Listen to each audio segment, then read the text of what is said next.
Liam McArthur, who is introducing that assisted dying for terminally ill adults bill in Scotland tomorrow. Well, listening to that and joining us on the line, Dr. Gillian Wright, former palliative care doctor, part of the group Our Duty of Care, which opposes plans to legalise assisted dying. Welcome to the programme. Thank you so much. Thank you. And you listen to the arguments there from Liam McArthur. He says there are safeguards in place. There will be a 14-day period. 2 doctors' opinions will be needed on the mental capacity as well as on the fact that it's a terminal illness. Are those safe enough? No, this is it's dangerous piece of legislation particularly for vulnerable patients, and doctors across Scotland and the UK are hugely concerned about any move to introduce assisted suicide. We're really concerned for particularly those with learning disability, those who are perhaps homeless, lonely, the elderly, or with autism, who might feel pressurised either internally or externally by others to take their own life. And I think we've seen in many other countries really worrying trends.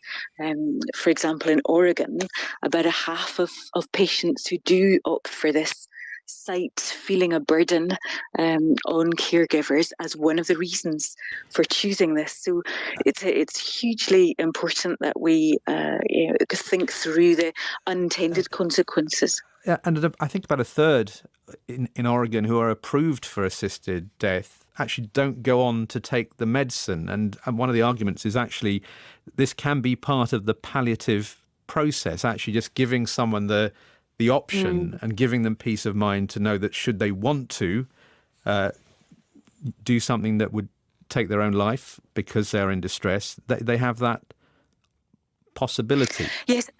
I don't think that's the model that Liam is proposing, because I think he's proposing that we would supervise the patient taking the medicine at the time. And there are other problems, I think, of having medications in homes at high doses, that make life more complicated. So I don't think he is proposing that model, but I think you're right about the fact that people are anxious and concerned as they approach death. And I think that's one of the really important roles of palliative care, is that we can get alongside people and understand their different concerns, particularly about the mode of dying, about having pain or distress that may not happen, and that reassurance and encouragement can be hugely important in what we do. And what of public opinion? The most recent YouGov poll from September of last year says 77% of Scots support the principle of assisted dying. Isn't it inevitable that it is going to become legalised at some point with that level of support? I think polls are really interesting, and I think it always depends on the question you ask. And I think one of our concerns is that even the term assisted dying is not very clear.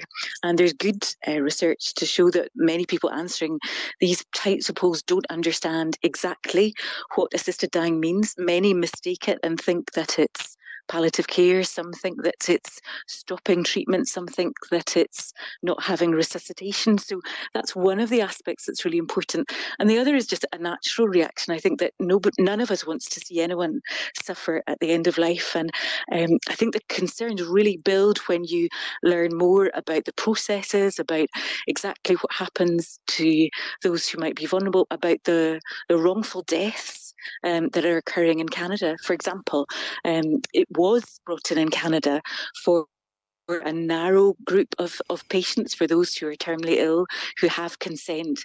But it was challenged almost immediately by an elderly lady with chronic pain, saying, was this not discriminatory legislation? And so almost immediately it was extended to those with chronic disability, and then actually to those with mental, chronic mental health problems. So I'm sorry, we sort of run out of time, but look, this is a sensitive and very important topic, and clearly there's going to be quite a debate about it in Scotland. We thank you very much for joining us live to discuss it, Dr. Gillian Wright, former palliative care doctor.